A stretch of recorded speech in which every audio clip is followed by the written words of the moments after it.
Hello and welcome to another exciting Third World Garage tool review video. This time we're doing the Ryobi 1 Plus 18 volt power source. Now, I didn't pay the $96 that they want for these things on eBay. I didn't pay the $80 that they want for them at the Home Depot. I didn't even pay the $45 that this Direct Tools factory outlet wanted. How much did I pay? Well, new in package, $10 at a yard sale. Pretty good if you ask me. I don't think it was open, but somebody definitely tried to get in there.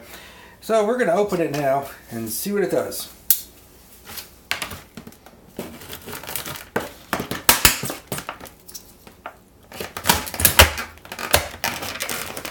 Perhaps I shouldn't be opening it live on camera, but whatever.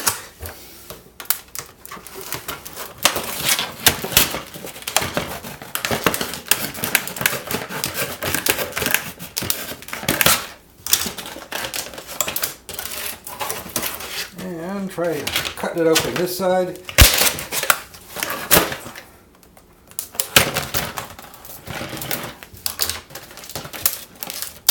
Constructive criticism for this video is greatly appreciated. Obviously, I screwed it up. I should hope that you wanted. Anyway, there's the unit. It's got two supposedly 2.4 amp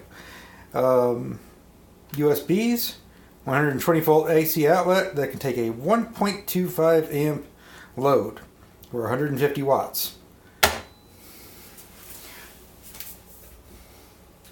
And here we have a 3 amp hour, because my 4 is charging, lithium plus HP 18 volt genuine Ryobi battery.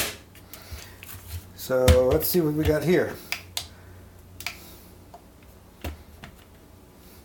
Well, it's a full battery. Okay, do we have anything on the USB? Nothing. It does nothing. It looks like I wasted $10. Oh wait, no, there's a power switch right there. There we go. A little flashlight. Not tremendously bright, but better than nothing. Now let's see what our voltage output is here. 5.02 volts. And hold on a second, I'll be right back. Alright, what I brought here is an iPhone 6s Plus. We're going to go ahead and move this back this way. Now we're going to go ahead and plug it in. Now I know this phone will pull about 1.5 amps through the charger adapter. So let's see what we're able to pull through this. Notice the voltage is, okay, it's dropping. It's trying to boost up. 0.49 amps, 0.5 amps. But we are at 84% charge. So that might not actually be bad, because anything above 80% cuts the charge on a lithium-ion battery. But now it's cutting down a little too far for my taste. So, I don't know. Let me get another device. And I'm back, and as we can see, the charger is not really looking that good. Still on 84% with the iPhone. And 0.11 amps. Now I know this cable works because I've used it to test other devices. Maybe that's a crappy charger adapter. I can't find my other one. So let's plug in this. Okay.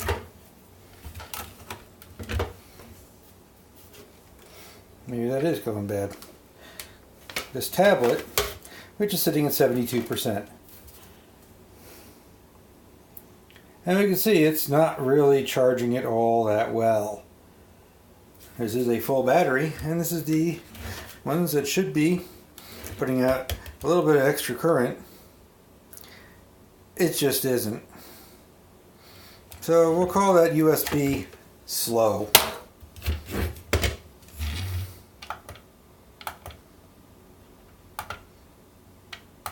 Unfortunately,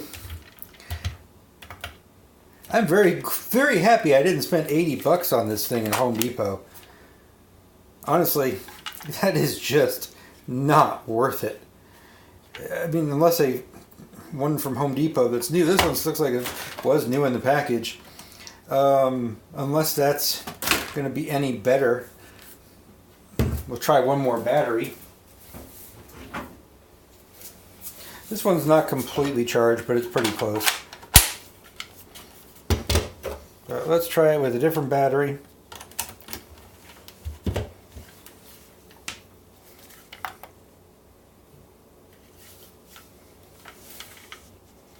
And there we go. 4.68 volts. And what's the amps? 0.31. Nope, no dice.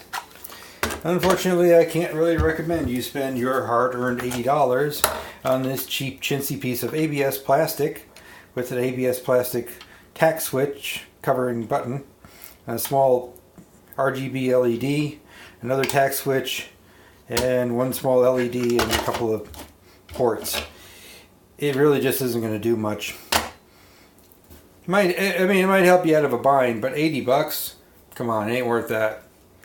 Anyway, this has been Third World Garage, and hope you enjoyed the review. Please make sure you like, share, and subscribe. Thank you.